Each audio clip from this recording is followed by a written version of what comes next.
What if the story of humanity's first woman has been incomplete all along? What if before Eve was ever formed from Adam's rib, there was another woman, equal, independent, and powerful, whose name has been whispered through ancient texts, mystical traditions, and cultural myths?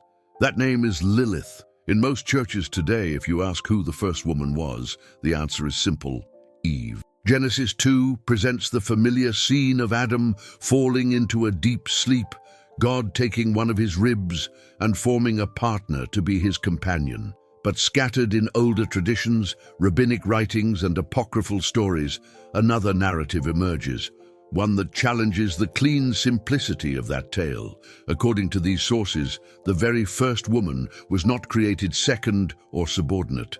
She was created at the same time as Adam, from the same dust of the earth. Her name was Lilith, and she refused to bow. The very fact that you may not have heard this in a Sunday sermon reveals something important.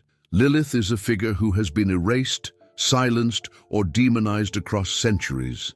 Yet her story refuses to die. It resurfaces in Jewish midrash, in the mystical pages of the Kabbalah, in Babylonian demonology, and even in modern feminist retellings.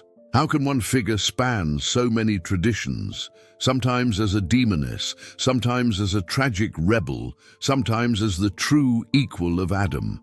Let us begin with the question that shakes the foundations. Why does Genesis 1 say that God created male and female together in his image, but Genesis 2 shows Eve being formed later, as though she was secondary? Ancient rabbis noticed this tension, and to explain it, they introduced Lilith. According to the alphabet of Ben Sirah, a medieval text drawing from older folklore, Lilith was Adam's first wife. But because she was made of the same earth, she considered herself equal to him. When Adam insisted on dominance, Lilith refused. She spoke the divine name and left the Garden of Eden rather than submit. This refusal would brand her as dangerous, even demonic, in later centuries. She became the dark mirror of Eve. Where Eve was obedient, Lilith was defiant. Where Eve became the mother of humanity, Lilith was blamed as the mother of monsters. But ask yourself, is this the description of an evil being, or the rewriting of history by those who feared an independent woman? The mythology around Lilith deepened over time. In Babylonian lore, Lilithu were night spirits associated with storms and seduction. The Hebrew prophets may have echoed her name in Isaiah 34, where some translations describe a night creature called Lilith dwelling in desolate places. Whether as demoness or forgotten woman, Lilith lingered at the edges of sacred memory, never fully gone. And here is where the story takes a surprising turn. By erasing Lilith, religious tradition also erased the possibility that the first woman was created with equal dignity, not as an afterthought. What does that change in how we read the creation story? If the first woman was equal, then the fall into hierarchy was not inevitable. It was contested from the beginning. Pause for a moment. Think about the implications. Lilith's story is not simply about one character in obscure texts. It is about how faith communities have chosen to tell or not tell their own origin stories. When a voice threatens the established order, it is silenced. When a character refuses to conform, she becomes a villain. Could it be that Lilith's banishment from the Bible reveals as much about us as it does about her? This is why her story continues to fascinate. She is both terrifying and liberating. To some, she is the queen of demons, the stealer of children in the night. To others, she is the first feminist, a woman who demanded equality at the dawn of time. And between those extremes lies a mystery. What if Lilith's role was never meant to be erased, but to warn us of what happens when divine equality is abandoned? By beginning with Lilith, we open a door into a hidden layer of biblical tradition, one that has been labeled forbidden knowledge. It forces us to ask how many other stories, characters, and teachings were excluded, not because they lacked truth, but because they challenged authority.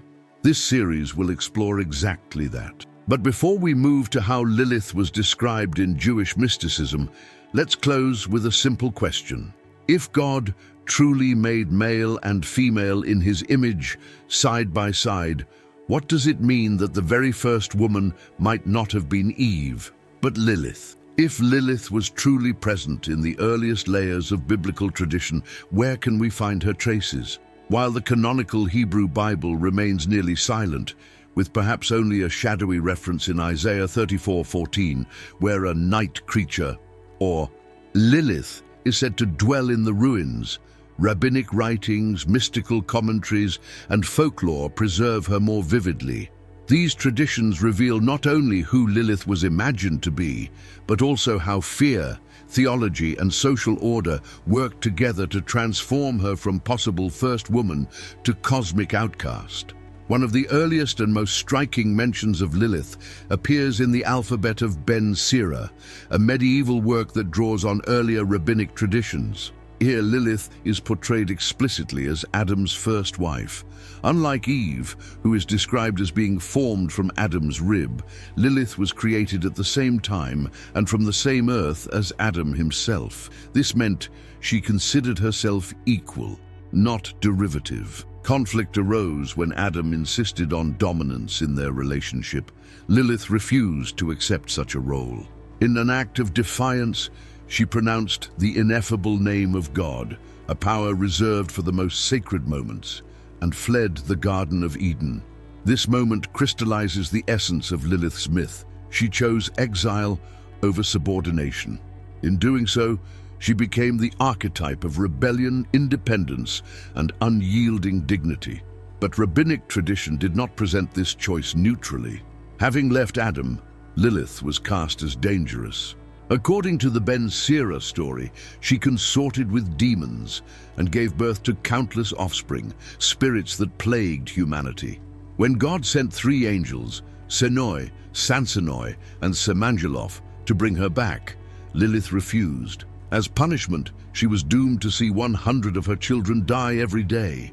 It is a haunting image, Lilith, the mother of demons, raging at her fate. Yet beneath the darkness of the legend lies a trace of her original power.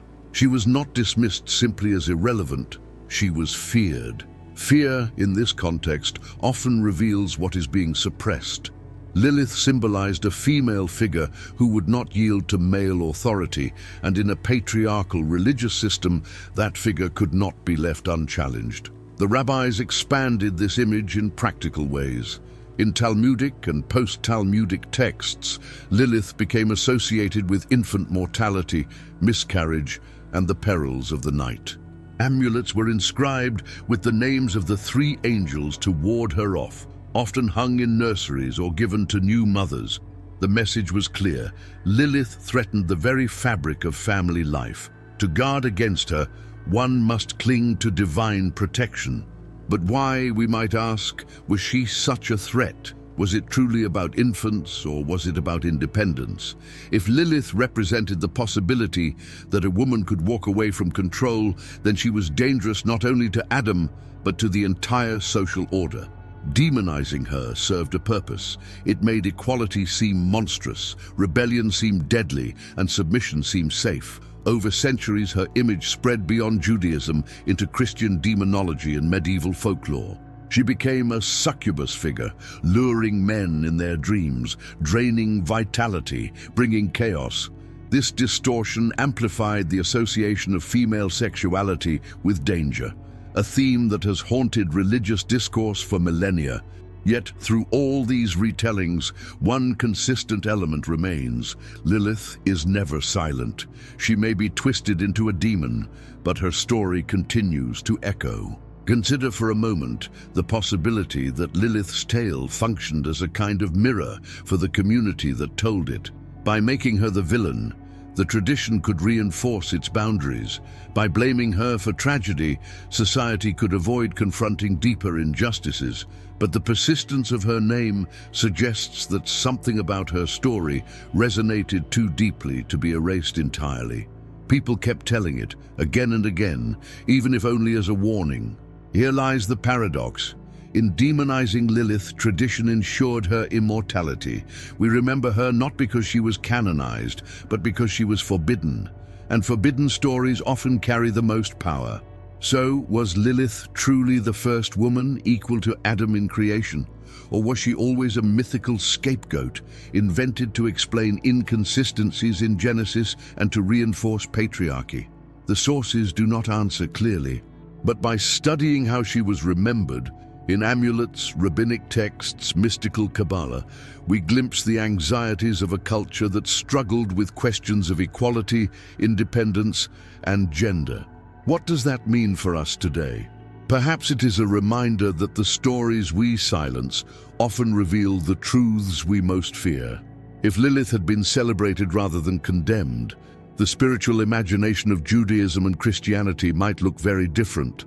Equality may have been inscribed into the beginning of creation itself. The chapter closes with a reflective question.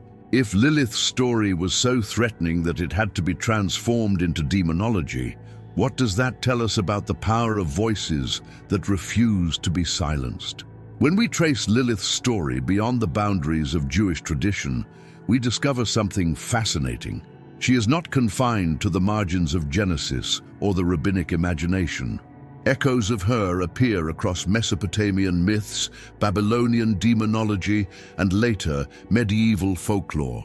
Each retelling reshaped her image, layering fear, fascination, and symbolism onto her name. By following these cultural threads, we see how a shadowy figure at the edges of Scripture became one of the most enduring archetypes of female power and danger. Long before the alphabet of Ben Sira, the ancient Babylonians told stories of spirits called Lilith. These were female night demons, often associated with storms, disease, and seduction. The name itself, Lilith, shares roots with the Hebrew Lilith, both connected to words for night and wind. In Mesopotamian art, Lilith was sometimes depicted as winged women with bird-like feet, perched like predators on windowsills or hovering near newborns. They symbolize the chaotic forces of the night, the unknown dangers lurking outside the safety of hearth and home. For ancient people, night was not romantic, it was terrifying. Without artificial light, darkness was a realm of predators, spirits, and vulnerability. To imagine a female demon who prowled the night, threatening infants and seducing men, was to give shape to the fears that every family carried. Over time, these Lilith merged with the Jewish Lilith, blending folklore with theology. What had once been a Babylonian night spirit became, in rabbinic imagination, Adam's rebellious first wife. This cross-cultural exchange is important. It shows that Lilith was never just a single character with one meaning. She was a canvas onto which different societies projected their anxieties. For Babylonians, she embodied the uncontrollable power of the night. For rabbis, she embodied the threat of female independence. For medieval Christians, she would become a figure of sexual temptation and sin. The transformations are striking, but the core remained. Lilith was always a boundary breaker. By the Middle Ages, Lilith's image had grown darker. In European folklore, she often appeared as a succubus, a demon who visited men in their dreams, draining them of strength and leading them into sin. Church fathers warned against her, weaving her into sermons about chastity and obedience. For new mothers, she became the explanation for sudden infant death, a force to be warded off with amulets, prayers, and charms. Why such persistence?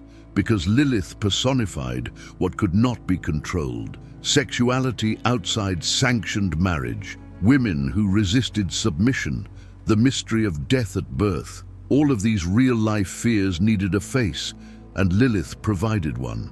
By naming her as the culprit, communities could direct their anxieties outward, yet in doing so, they also kept her memory alive.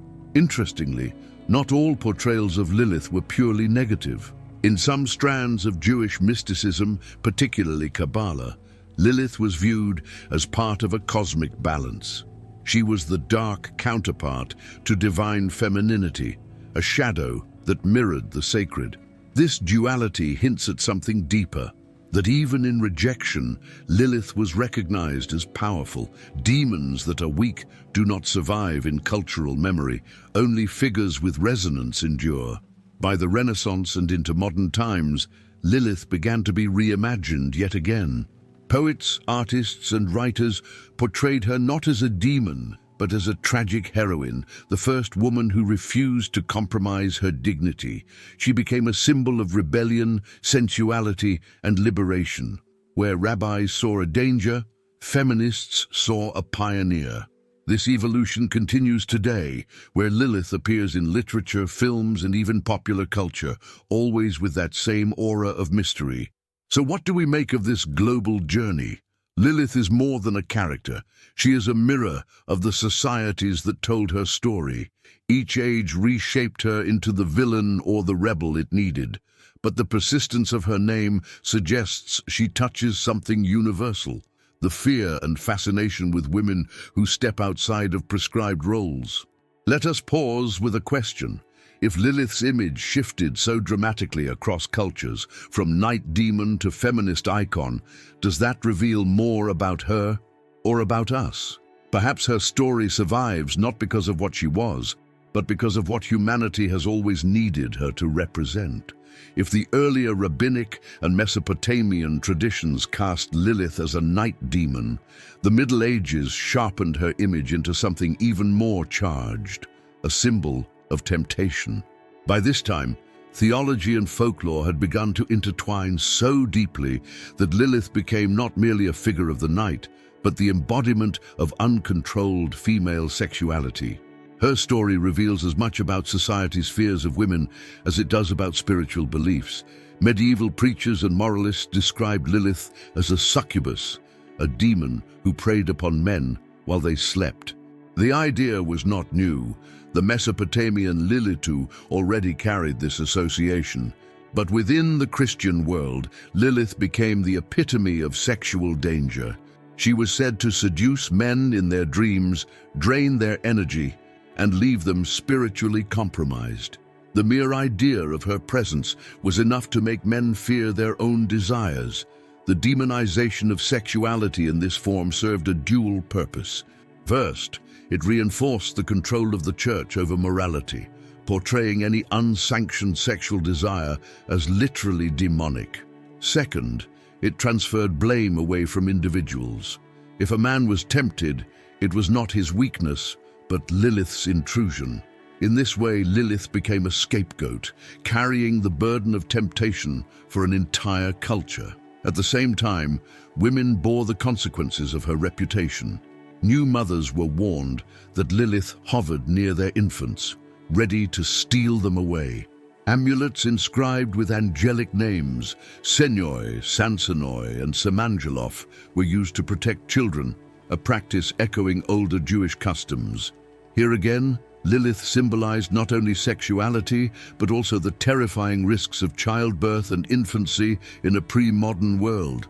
Death, loss, and grief needed an explanation, and Lilith provided one. But underneath these warnings lies a deeper theme: fear of female autonomy. Lilith's refusal to submit to Adam in the Ben Sira narrative had already marked her as rebellious. By attaching her to seduction and infant mortality, tradition reinforced a lesson. Independent women were dangerous, disobedience brought chaos, and only submission could preserve order. The message was powerful and limiting. Consider for a moment how Eve and Lilith functioned as contrasting archetypes. Eve, drawn from Adam's rib, was portrayed as companion and mother, both dependent and nurturing. Lilith, created equally from dust, was portrayed as rebellious, sexual, and destructive. Together, they formed a symbolic binary: the good woman who accepts her place, and the bad woman who resists it. Through these figures, entire cultural attitudes toward women were shaped. The consequences extended far beyond mythology. Women who challenged authority, who refused marriage, or who expressed their sexuality outside of approved boundaries were often compared to Lilith. She was invoked in whispers, warnings, and accusations. In this way, Lilith was not just a story, she was a social weapon. Yet paradoxically, this demonization also preserved her power. Lilith remained unforgettable because she was cast as irresistible. The more she was condemned, the more her image carried allure. Artists painted her as a beautiful seductress with flowing hair, serpentine features, or wings that combined both danger and desire. Writers described her as both terrifying and enchanting, the very qualities that tradition tried to repress. Independence, sexuality, allure became the reason she survived in imagination. In mystical traditions, especially Kabbalah, Lilith was even given a cosmic role. She was paired with Samael, a demonic counterpart to the archangel, forming a dark couple that mirrored the holy union of Adam and Eve. In this way, Lilith was integrated into a dualistic vision of the universe. Light and shadow, holiness and corruption, submission and rebellion. Rather than being erased, she was given a place in the grand design, but always as the dark reflection. So we arrive at a question that haunts her story. Was Lilith truly a demon of lust, or was she the projection of society's fears about women who would not conform? When we read medieval texts, we see less about a literal being and more about the anxieties of the men who wrote them. Their warnings against her reveal the fragility of a social order built on control. Lilith's association with sexuality is therefore not just myth, but mirror. It reflects how deeply human cultures have struggled with desire, fear, and the boundaries of freedom. She embodies the tension between what is desired and what is forbidden, between the longing for intimacy and the terror of losing control. And perhaps this is why she endures. Every generation reimagines her not simply as a demon, but as a symbol of the questions that never go away. What does it mean to desire freely? What does it mean to resist authority? And what price is paid for breaking the rules? As we move forward, Lilith's transformation from demon of temptation into modern icon will only become clearer. But here, in the medieval imagination, we already see the seeds. She is feared, condemned, and yet never forgotten. For centuries, Lilith's name was whispered with fear. She was the shadow at the cradle, the succubus at the bedside, the figure invoked in sermons as a warning to women who dared to stray. But something remarkable happened in the modern era. The same qualities that once condemned her, independence, sexuality, refusal to submit, began to inspire. The demon became an icon, and Lilith was reborn. This transformation began in literature. In the Romantic period of the 18th and 19th centuries, poets and writers rediscovered Lilith in ancient texts and folklore. Rather than portraying her as a monster, they reimagined her as a tragic figure, the first woman who refused to bow. Writers like Goethe, Shelley, and Rossetti saw in her not a demon, but a symbol of irresistible beauty and defiance. The very traits that made her dangerous in medieval imagination became alluring in modern art. Her flowing hair, often depicted as long and untamed, was interpreted not as a sign of wildness to be tamed, but as an emblem of freedom. In the 20th century, Lilith underwent another evolution. Feminist thinkers began to claim her story as their own. Here was a woman, they argued, who refused to be subordinate, who walked away rather than accept inequality. While religious tradition condemned her for this, modern voices celebrated it. Lilith became a symbol of female autonomy, the embodiment of no in a world that expected women always to say yes. Magazines, novels, and even political movements adopted her name. In the 1970s, the Jewish feminist magazine Lilith was founded, explicitly reclaiming her as a figure of empowerment. For a generation of women seeking to challenge patriarchal structures, Lilith provided a mythic predecessor. She was the other Eve, the one who would not comply, the one who carved her own path, even if it led into exile. But it was not only feminists who rediscovered her. Artists, musicians, and filmmakers drew on her image, presenting Lilith as a figure of sensuality, mystery, and rebellion. In popular culture, she appeared in novels, fantasy series, television shows, and songs. Sometimes she remained a dark temptress, but increasingly she was portrayed as complex, multifaceted, even heroic. The demon had become a mirror for human struggles with identity, freedom, and desire. Why did this shift occur? Part of the answer lies in cultural change. As societies began to question old hierarchies and roles, the stories once used to enforce obedience became resources for liberation. Myths, after all, are not fixed. They live as long as we retell them. Lilith's story survived precisely because it was adaptable. What rabbis once used to warn against independence, modern readers used to celebrate it. There is also a deeper psychological dimension. Carl Jung and other psychologists noted that myths often reveal aspects of the human psyche. Lilith, they argued, represents the shadow, the parts of human nature repressed by society. For men, she embodied fears of female power. For women, she embodied the suppressed desire for autonomy. By reclaiming Lilith, modern thinkers sought not only to revise history, but to integrate what had long been denied. The result is a fascinating duality. In one setting, Lilith still appears as the demoness of old, blamed for temptation and chaos. In another, she is praised as the first feminist, a heroine who refused to bow. This duality reflects the same tension that has followed her for millennia: fear and admiration, condemnation and celebration. What makes her story so powerful today is precisely this ambiguity. Lilith is not simple. She is not only good or evil, victim or villain. She is a paradox, and paradoxes are magnetic. They force us to confront contradictions in ourselves and in our societies. So let us ask, what does it mean that the first woman in some traditions was not remembered as a helper, but as a rebel? Does this make her dangerous, or does it make her necessary? The answer depends on what we are willing to see.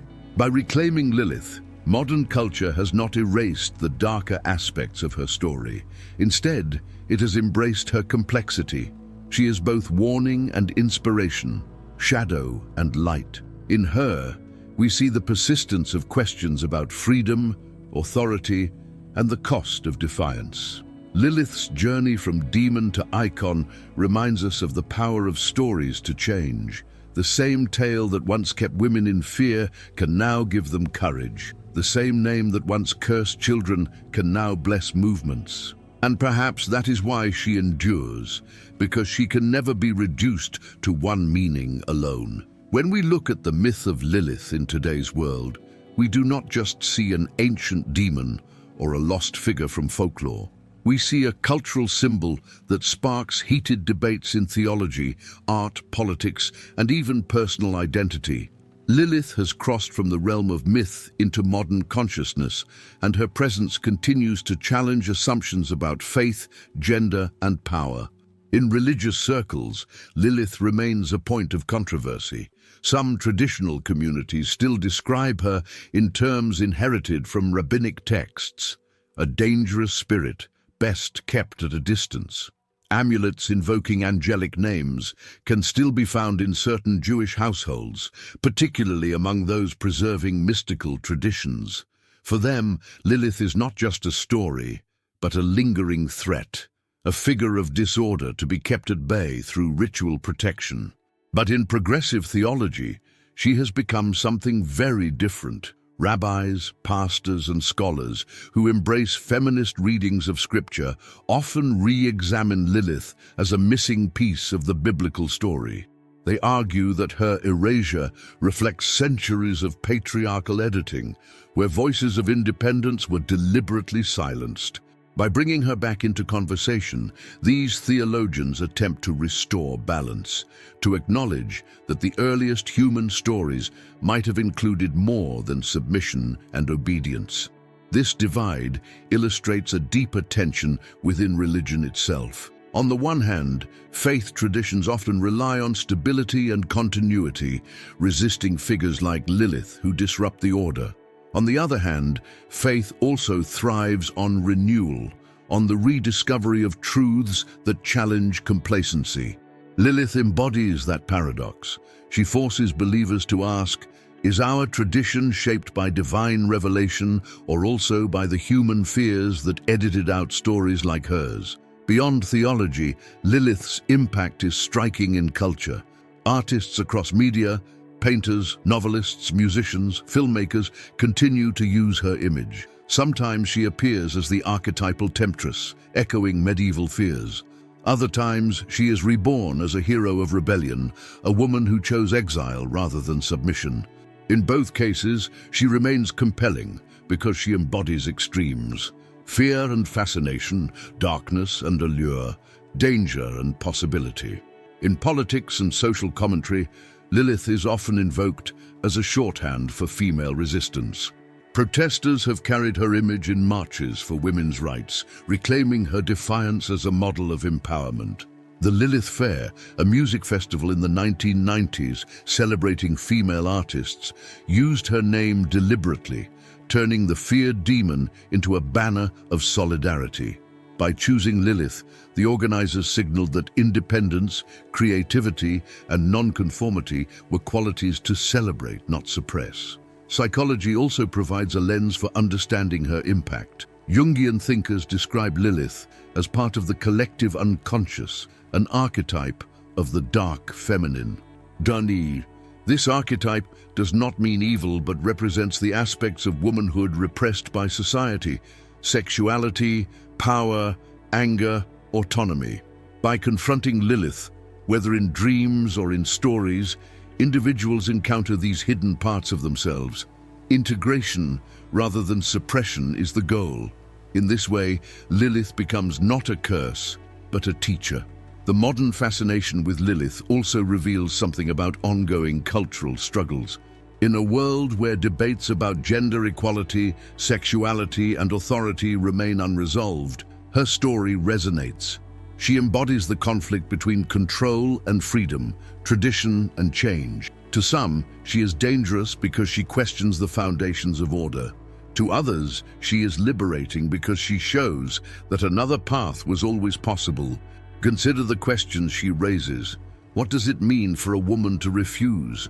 What does it mean for a man to face equality rather than dominance? And what happens to societies that demonize what they cannot control? These questions reach far beyond religion.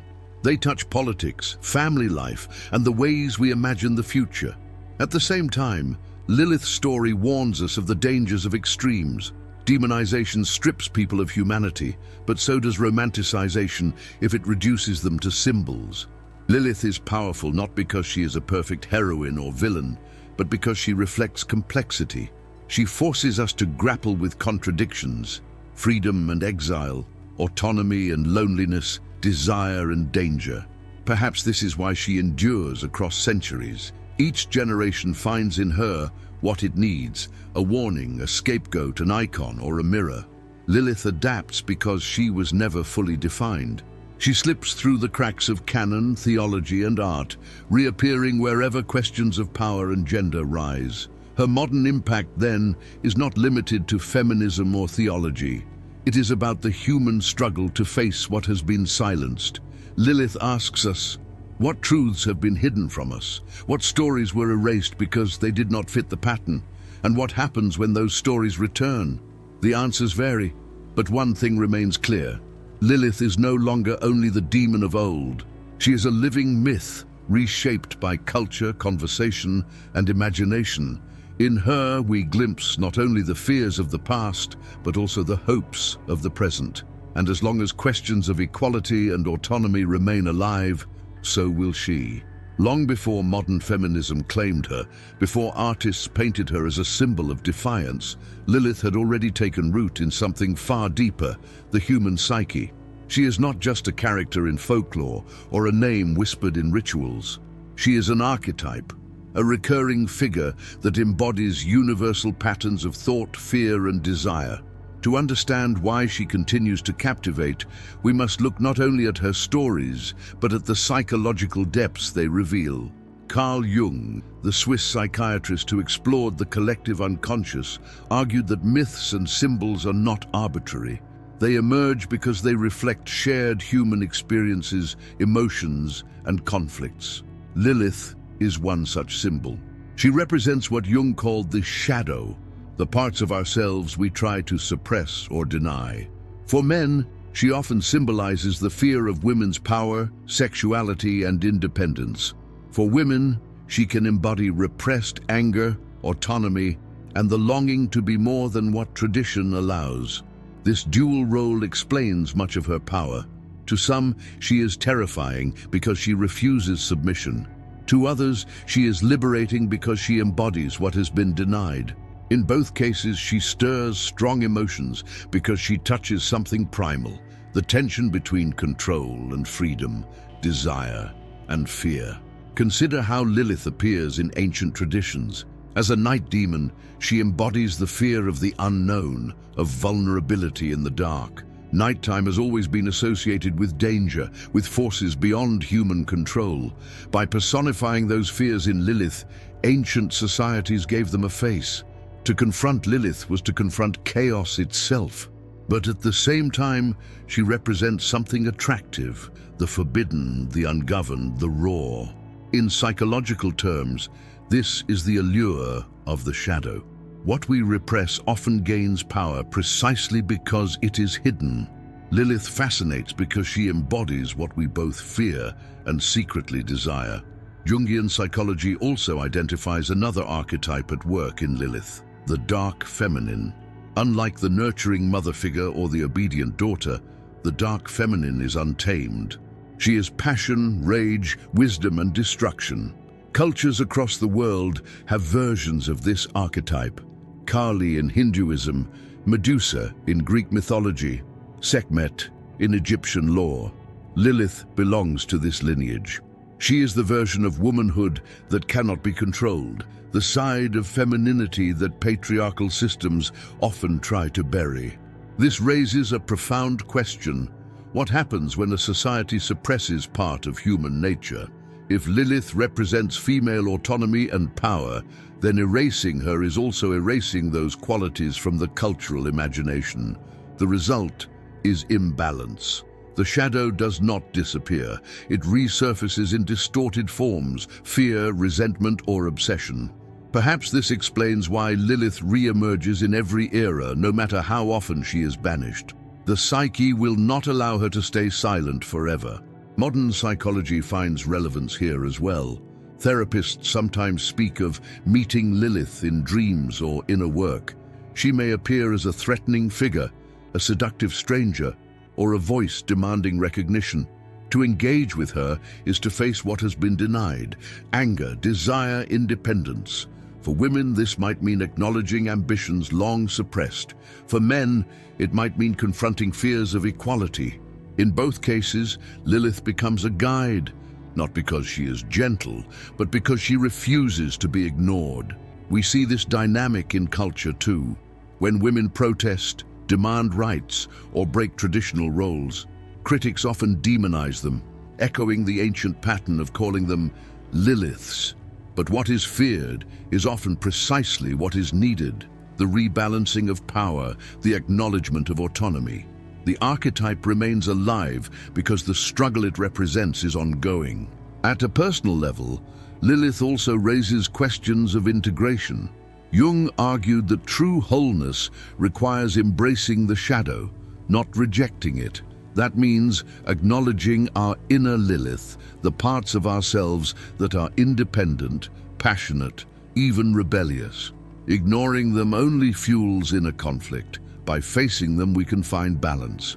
So, when we speak of Lilith as an archetype, we are not just talking about myths from long ago. We are talking about a living symbol that plays out in relationships, in communities, in politics, and within our own hearts. Lilith is the part of humanity that refuses to be silenced. She reminds us that freedom always carries a cost, but also that denial carries its own dangers. And this is perhaps her deepest lesson. What we demonize often holds the key to our healing. Lilith shows us the danger of erasure and the power of reclaiming what was once cast out. Lilith is not confined to the dusty pages of forgotten manuscripts. She walks through today's religions, philosophies, and cultural movements, interpreted in strikingly different ways. For some, she is still a dangerous demon to be warded off. For others, she is a symbol of freedom, a banner of rebellion, or even a muse for art and spirituality. Few ancient figures have proven as adaptable, and Lilith's survival is testimony to the questions she continues to raise about gender, authority, and the hidden sides of faith. In traditional Jewish thought, Lilith never disappeared completely. Rabbinic literature, mystical texts, and folklore preserved her as a warning, the dangerous first woman who rejected Adam and became associated with harming infants, seducing men, and embodying chaos. Amulets inscribed with the names of angels were used for centuries to protect newborns against her. In some Hasidic and Kabbalistic traditions, Lilith still appears as a spirit of temptation or disorder, reminding the faithful of the risks of straying from divine law. Yet even within Judaism, there has been a quiet rereading. Progressive Jewish thinkers sometimes reinterpret Lilith not as a literal demon, but as a mirror of women's struggles throughout history. In this telling, her banishment reflects the silencing of female autonomy. By restoring her voice, modern scholars argue, Jewish tradition can expand to honor women's independence while remaining rooted in sacred texts. In Christianity, Lilith is rarely mentioned. The canonical Bible does not name her directly, though some translations of Isaiah 34:14 hint at her presence in the wilderness. Early church fathers largely ignored her, perhaps deliberately, to avoid giving attention to disruptive myths. Yet medieval Christianity absorbed her through art and folklore, especially in depictions of witches, succubi, and dangerous female spirits. These echoes carried into the witch trials and demonological manuals of the Renaissance. Today, some Christian theologians revisit Lilith as a cultural rather than theological figure. They see in her a story about what happens when tradition erases uncomfortable truths. Others, especially in more mystical or esoteric circles, link her to the ongoing battle between good and evil, interpreting her as a manifestation of temptation, a figure reminding believers of the dangers of pride and rebellion. While Lilith does not appear in Islamic scripture, parallels can be drawn with certain jinn or female spirits described in Middle Eastern folklore. Stories of beings who prey on infants or seduce men at night bear striking resemblance to the Jewish depictions of Lilith. Some folklorists suggest that these traditions may have blended across cultures, creating overlapping images of dangerous female spirits who embodied collective fears. In occult traditions, especially during the 19th and 20th centuries, Lilith was embraced as a powerful archetype of the dark feminine. Kabbalistic reinterpretations placed her alongside Samael, creating a cosmic pair representing rebellion against divine order. In modern witchcraft and neo-pagan practices, she is sometimes invoked as a goddess of independence, sexuality, and raw power. For practitioners who seek to reclaim what patriarchal religions suppressed, Lilith offers a potent figure of alignment with nature, desire, and hidden knowledge. Her name surfaces in rituals, invocations, and magical writings, not as a demon to be feared, but as an ally in breaking chains of oppression. This occult revival reframes Lilith as a liberating force, though critics warn that such romanticization risks losing sight of the complexity and dangers her myth once carried. Perhaps no modern reinterpretation has been more influential than feminism's embrace of Lilith. In the 1970s, Jewish feminists in particular highlighted her as a symbol of resistance to patriarchal religion. To them, Lilith was not the monster described in medieval texts, but the silenced first woman, the one who demanded equality with Adam. By telling her story anew, feminists sought to give voice to women who had been excluded from leadership, scripture, and history. This perspective quickly spread beyond theology.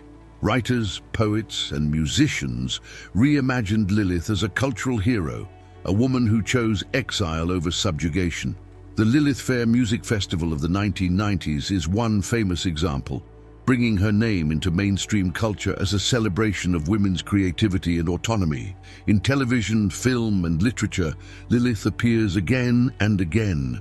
From horror series portraying her as a queen of demons, to fantasy novels presenting her as a tragic figure misunderstood by history, she adapts to whatever narrative needs.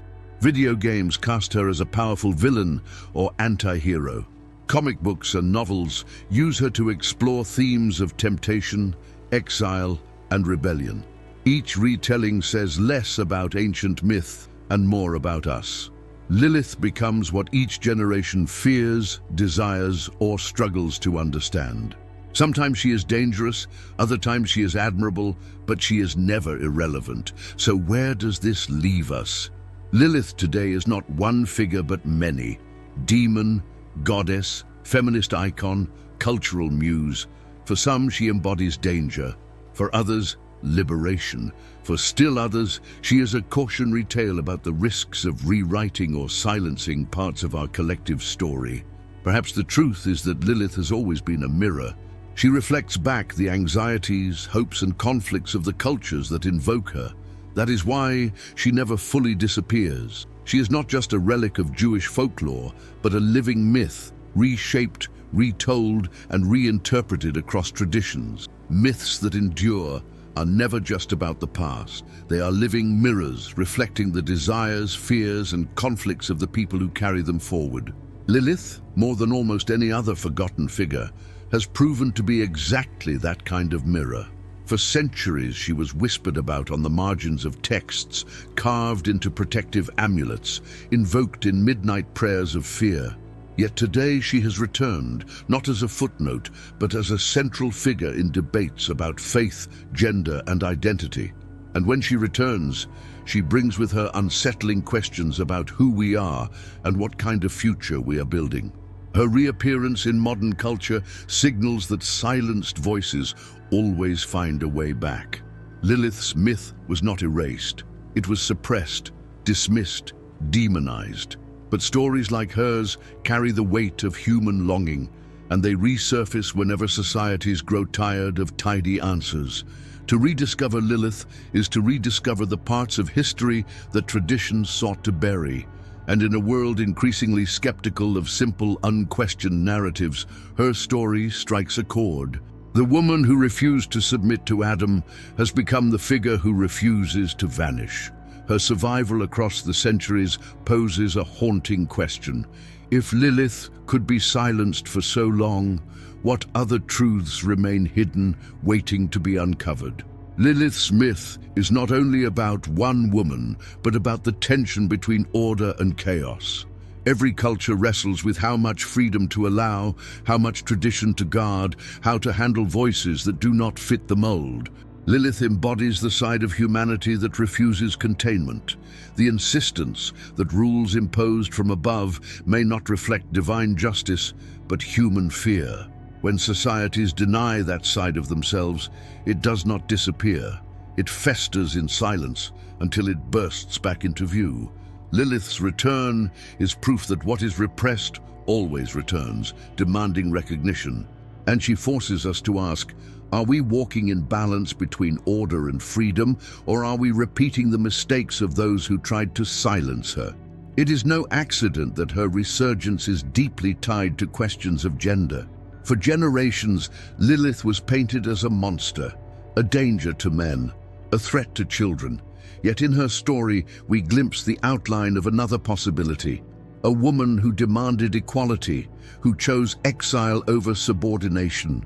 To many today, that is no longer a tale of terror, but a tale of courage. The very name once used as an insult has been transformed into a banner of empowerment.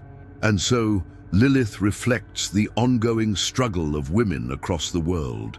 The desire to be seen not as helpers or subordinates, but as equals, capable of shaping faith and culture alongside men. The myth becomes less about demons in the night and more about the way power is distributed, denied, and reclaimed. But Lilith's revival is not only about feminism or politics. In an age when institutions often seem hollow, her story reveals a hunger for deeper spirituality. Many who turn to her do not do so to abandon faith, but to enrich it, to bring back the parts of human experience that religion has sometimes left in the shadows: sexuality, grief, rebellion, longing. Lilith embodies the uncomfortable truths that sacred traditions often avoided, and for seekers of today, she offers honesty. Life is not only light, it is also shadow. To engage with her myth is to admit that faith too must make room for both. Yet here lies the danger. Symbols as powerful as Lilith can be misused. Some glorify her rebellion as if chaos alone were salvation. Others demonize her so completely that they miss the wisdom hidden in her defiance. Both extremes strip her of meaning. What makes Lilith compelling is not that she's purely villain or purely hero, but that she is both and neither. She is the figure who exposes our own contradictions. By looking at her, we see ourselves, our shadows, our strengths, our suppressed desires, our thirst for truth. She is the myth that refuses simplification, and that is why she continues to disturb and inspire. Her return today tells us something urgent about the future of faith and culture. We are entering an age when hidden stories are being unearthed, when voices once silenced are demanding to be heard. Lilith is part of that wave. She is not only a relic of Jewish folklore or medieval superstition, but a symbol of what happens when the excluded return to the center. Her myth insists that the story of humanity is not complete without those who were cast aside. And perhaps that is her greatest message. What was buried is rising again, and if we dare to listen, we may find not demons, but pieces of truth that make us whole. Every story we have explored until now, from the fragments of ancient texts to the whispers of folklore, from the demonized image on protective amulets to the banner of modern empowerment, converges on one reality: Lilith endures. She is not just a relic of the past, not merely a ghost of Jewish mysticism, not only a dark spirit invoked by fearful parents. She is a symbol that continues to live because she speaks to the deepest tensions of the human heart. To ask what her story means today is to ask what it means to be human, to wrestle with freedom, with fear, and with the need for truth. If we strip away the layers of exaggeration and superstition, what remains at the heart of Lilith's myth is a question of power. Was the first woman created as an equal to Adam? And if so, what does it mean that her refusal to submit was condemned as rebellion? These questions may seem distant, yet they reverberate through every generation. They resurface whenever hierarchies are challenged, whenever the excluded rise to demand recognition, whenever silence is broken by a voice that insists on being heard. Lilith embodies that voice. She is the embodiment of the sentence that refuses to be erased from the manuscript of history, and perhaps this is why her story is so unsettling, because it holds up a mirror. In her, we see the way societies have dealt with those who resist imposed order. We see the reflex to demonize what cannot be controlled, to label as dangerous what challenges the established narrative. But we also see the other side, the resilience of what refuses erasure, the strange immortality of stories that bear truth within them. Lilith's survival is itself a testimony that even when silenced, even when written out, even when distorted, the core of a story can endure and return at the right moment. In today's world, she returns not only as a cautionary tale, but as a symbol of spiritual hunger. People are turning back to ancient apocrypha, to lost gospels, to forbidden scrolls, not because they seek rebellion for its own sake, but because they long for a faith that feels complete. They sense that something is missing when entire voices, entire perspectives, entire truths are excised from the record. And Lilith's reappearance forces the question, what else has been removed? If the first woman could be erased, then how many other layers of scripture and tradition have been hidden from us? To pursue Lilith is to pursue not only her myth, but the possibility of a more honest faith. Yet her legacy is not without tension.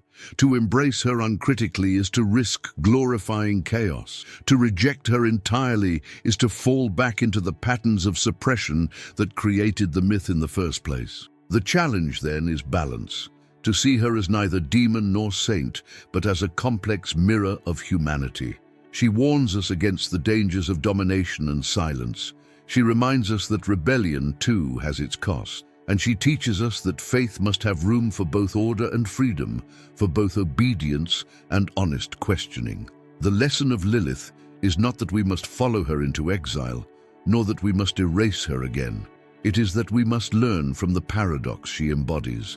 Every community, every tradition, every individual carries within them both the desire for harmony and the impulse toward independence. To ignore either side is to live in illusion. To confront them both, as Lilith's story forces us to, is to step closer to truth. So what does Lilith mean for us today? For some, she will always remain the demon of the night, a shadow to be warded off. For others, she is the first feminist, the woman who chose exile over subjugation. But beyond these interpretations lies a deeper truth. She endures because we need her story. She is the reminder that no narrative is complete without the voices it tries to silence. She is the whisper that says truth cannot be erased forever. She is the figure who shows us that what is hidden in the shadows often has the most to teach. And so we end where we began, with a question. If Lilith really was the first woman, created from the same dust as Adam, equal in form, equal in spirit, what does it mean that her story was excluded? That her name became a curse? That her truth was forgotten? Perhaps it means that the Bible we read is not incomplete, but layered, waiting for us to uncover the voices between the lines. Perhaps it means that our task is not to choose between order and rebellion, but to hold them together, learning from both. And perhaps, just perhaps, it means that the first woman has finally returned, not to destroy, not to dominate, but to remind us that silence never has the last word. Today, Lilith walks again through our debates, our art, our faith, our doubts. She is no longer only the mother of demons or the destroyer of children. She is also the question mark we cannot erase, the voice we cannot ignore, the mirror we cannot turn away from. And in that reflection, we are invited to see not only her but ourselves, our fears, our courage, our longing for truth. The true story of Lilith is not finished. It is being written even now, in every conversation about power, in every struggle for equality, in every seeker who dares to ask, what has been hidden from me, and what do I need to reclaim? That is why she endures. That is why she matters. That is why her name, whispered in the beginning, still echoes today.